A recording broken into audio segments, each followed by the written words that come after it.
Hi everyone, it's Chris and welcome back to another video. Thank you very much for joining me. And if you like the content on the channel, give it a thumbs up because that helps spread the word of all this great music. Anyway, today I thought I would share some albums that I've been listening to because I am a record collector. I don't know if you probably can't see the racks in this room. I've got about 2,500 albums and probably about a similar quantity of 45s. And I've got, some CDs. Most of the CDs I sent to a charity shop a few years back now. This is just kind of Deep Purple related ones behind me. So I am a record collector, but recently I haven't bought very much. Having said that, earlier this week I did buy something. So I'm getting close, 2 months since the last one, I'm getting close to doing a vinyl finds video. I've got about 6 albums now to share, so I may do one of those pretty soon. But I've been listening to my collection, and when you've got a big collection, and you'll know this if you have got a big collection, there's been quite a lot of albums within that collection that you just don't play. And I've done a few videos on a dozen albums that I haven't played for years, and this is another batch of 12 albums that I really haven't given any playing time to for a considerable amount of time. So first one up is by a band that when I did my punk albums video, a lot of people said, hey, what about Killing Joke's first album? And I don't have it. And every time I do see it, it's either quite knackered or it's quite expensive. So I've not picked it up yet. I'm sure one day I'll find it for a decent price. But I do have their second album, What's This For? Which I've had for a number of years now, 15 years plus, I would think, if not longer. And I haven't played it for years. So I was kind of prompted from those comments on that punk video to just go back to it. Now, I do know, although because I've streamed that Killing Joke first album, I do know the sound of that. And this is a little bit different. This is all right. It's definitely a game of two halves. The first side is okay. And I don't know if just at the end of the first side, you kind of had enough of it. But the second side, I think, is quite weak. So the first side, The Fall of Because, Tension, Unspeakable, Butcher, some decent songs. And then you flip it over to side 2, you get Follow the Leaders, which has got this kind of disco beat to it, which is strange, really. I was almost expecting a boom, boom kind of sound. It's really strange because side 1, one of the things that marks this album out is the incredible drumming. It's like tribal, really loud in your face drumming, and then suddenly we get this kind of disco beat thing going on in Follow the Leaders. Then we've got a track called Madness, which is 7 minutes and 41, and that's probably about 7 minutes and 32 long. It's really dull. And then we've got this kind of almost like a drum solo song, Who Told You How, and then the last song, Exit. By then I had exited. So yeah, it's all right. How many times am I going to play this? Not sure. So yeah, jury's out on Killing Joke, certainly that album. Next up is an album I've had in my collection for 20 plus years, but I can't remember the last time I played this. And it's I don't even know where it sits in their discography because I don't know much about the band at all. And it's War, The World Is A Ghetto. What an absolutely sensational cover. Look at that. Let's just take a moment to marvel at the beauty of that cover. I do love it. The title track, The World Is A Ghetto, kind of sounds like that cover looks like. A bit kind of melancholic, a bit grey, a bit sombre, but just a fantastic cover. I do love that. But the Cisco Kid is a good kind of funky number. This is kind of quite Latin, quite funky album. City Country City it's got a nice longer song. It's got a kind of a jazz influence to it. Got very soulful things like Four Cornered Room. But yeah, it's not a bad album. Quite enjoyed listening to that. So I haven't played that for years. I also haven't played this. I've seen it on the racks a few times, and I thought eventually, yeah, I need to revisit that. Now, this was an album that a friend of mine at uni used to play all the time, so I'm quite familiar with it, but I don't know if I've played it since that kind of time, which is quite a long time ago. That's 40 years. I remember buying this when I was at university. So it's a mix of studio tracks and some live stuff. The live stuff is recorded at the Hope and Anchor in London, I think. Majority of it is anyway. Some of it in Manchester as well. So the live tracks are pretty decent. There's their version of Honey Hush, which is a song that sounds very similar to Train Kept a Rolling. Version of Johnny Be Good. Some decent live stuff, and also some not bad studios as well. Long Journey Home, Doctor Feelgood, all in together. Where the singer, what's his name, Johnny Spence, I think it is. He's the bass player.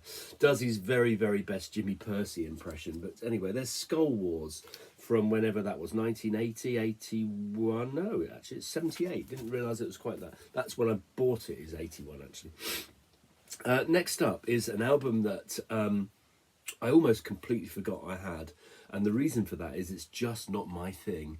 And I think I bought it many years ago because I saw it on I don't know, like 1,001 albums to listen to before you die or whatever, and I remember picking it up for quite cheap. I think it's a bit more expensive nowadays, and I don't know why. Anyway, it's I Want to See the Bright Lights Tonight by Richard and Linda Thompson. Now, this really isn't my cup of tea at all. I don't like folk rock. I've got no time for it at all. You know, that sort of stuff where they're all kind of wailing away. And this is that kind of album, I think, anyway. It starts off with a song called When I Get to the Border, which is, relative to the rest of the album, is quite upbeat. And then it kind of like sinks to sort of a world of depression. Down Where the Drunkards Roll, you think would be a really upbeat number. It isn't. Calvary Cross is yeah, that's okay, but it's quite somber kind of song, as you can imagine, I suppose. Withered and Died is how I felt after the first side. And then we got things like The End of the Rainbow, where you just, you know, it's like the end of the universe. It's just like, I've had enough. So I don't know if I'm going to keep that in the collection. It's just not my kind of thing. Okay, next up is the Bard of Salford, or the Salford Bard, or wherever he's often described. This is John Cooper Clarke. So this is a compilation on Epic Records from about 1981. Again, this reminds me of university days where lots of people used to play this. There's some great stuff on this. I don't know how many of you know about John Cooper Clarke. He's a punk poet. He actually toured with lots and lots of the punk bands back in the late 70s, and this is a compilation from his first 2 or 3 albums that he put out of his poetry. Kung Fu International is really funny, as they all are. Twat is brilliant. Mallorca, fantastic. Bronze Adonis. It's just a really good album. If you like kind of poetry, really clever poetry, love his accent, his Manchester accent. It kind of adds a good lot of humour to it. Fantastic. Next up is a band. This is album is from '89, probably glam metal. I don't know if they're hair metal, a bit more glam metal. I don't know anything about them really. The band is Shark Island, and the album is called Law of the Order. So this is a half-decent rock album from 1989. The lead singer, Richard Black, allegedly was quite a big influence on Axl Rose, apparently. But there's some decent rock songs on here. The first side especially. Paris Calling is a good song. Shape for Me, Somebody's Falling, you know, some decent rock songs. They do a nice version of Fleetwood Mac's The Chain as well, which is kind of a rocky version of that. I mean, it's a fairly rocky song anyway, but it certainly is on here. So yeah, that's an album I haven't played for many years. Okay, a couple of reggae albums. I don't have much reggae, and I need to rectify that because I do quite like reggae, especially dub reggae, and I don't have very many dub albums, hardly any at all, in fact. It's not the sort of stuff that you see very often, and I don't always know what I'm looking for, but anyway. So this is an album, again, I've had since university days, and we used to play it a lot, and it's UB40, Present Arms in dub. So it's pretty much all of the songs. I'm just trying to think of the ones that are on Present Arms that aren't on here. Don't Let Me Pass You By, or whatever it was called. I don't think that's on here. But there's different versions, so dub versions of the songs that find themselves on Present Arms.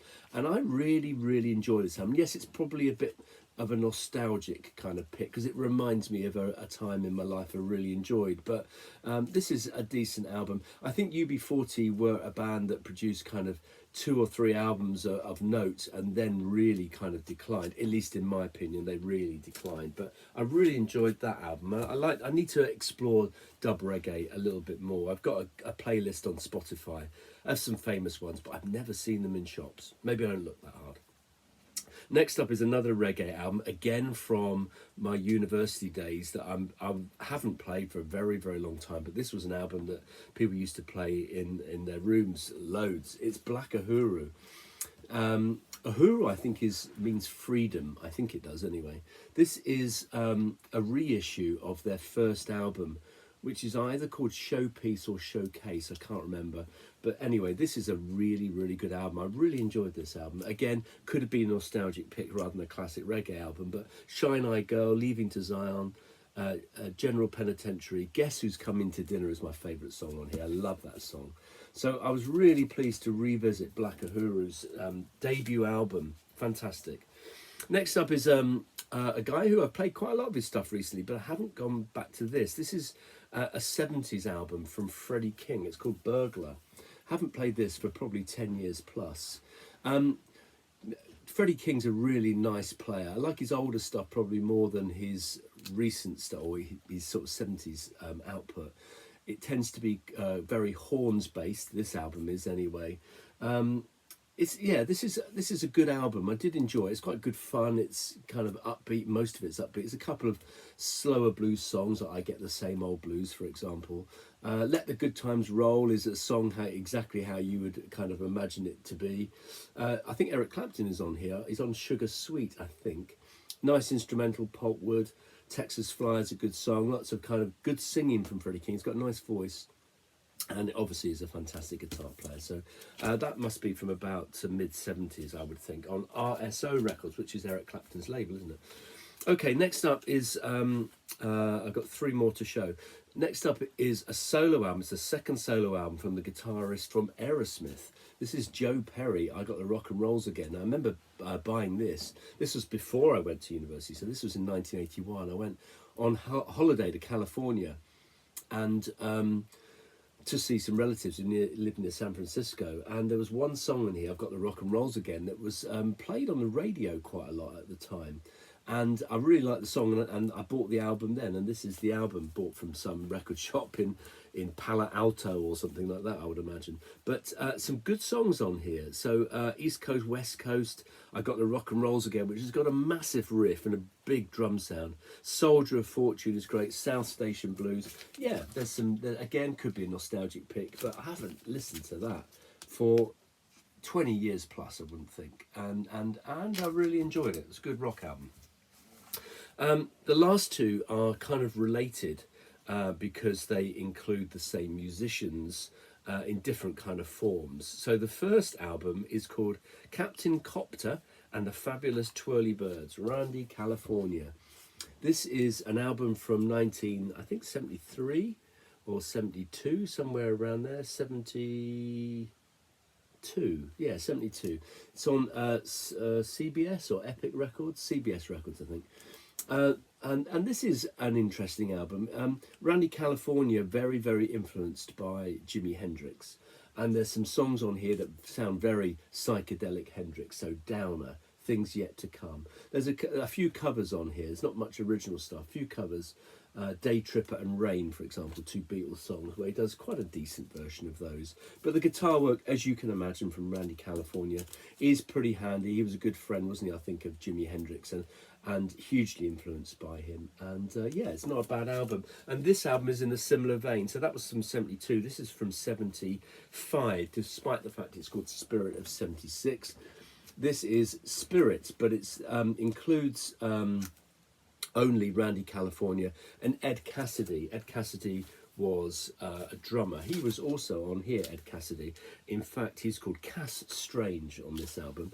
And there's a bassist on here who is the Jimi Hendrix bassist, was Noel Redding, or on here he's called Clit Victorious. What a great pseudonym. Anyway, back to this one. This is a double album. There's 20 plus tracks on here, some of which are short, some of which are long. There's some covers on here as well. So Dylan's The Times They Are Changing, which is half decent cover. Walking the Dog, which is okay. A really good version of Like a Rolling Stone. It's a tremendous version, quite a long version of that. And also a really nice version of Hey Joe, Hendrix song. He also does his own version, less kind of mad and psychedelic, of the Star Spangled Banner as well. So this is yeah, there's some really psychedelic moments in here. I've really enjoyed that. Not played this for years, but it's yeah, really interesting album. And you know, I've got quite a lot of albums by Spirit, and this is right up there with one of my favourite ones. So there we are, Spirit of '76 by Spirit, featuring Ed Cassidy and Randy California. There's my 12 albums that I've not listened to for quite a long time. Tell me what you think in the comments below. Tell me what albums you've been listening to that you haven't listened to for years. And I'm sure I'll be back sometime with another video. Cheers.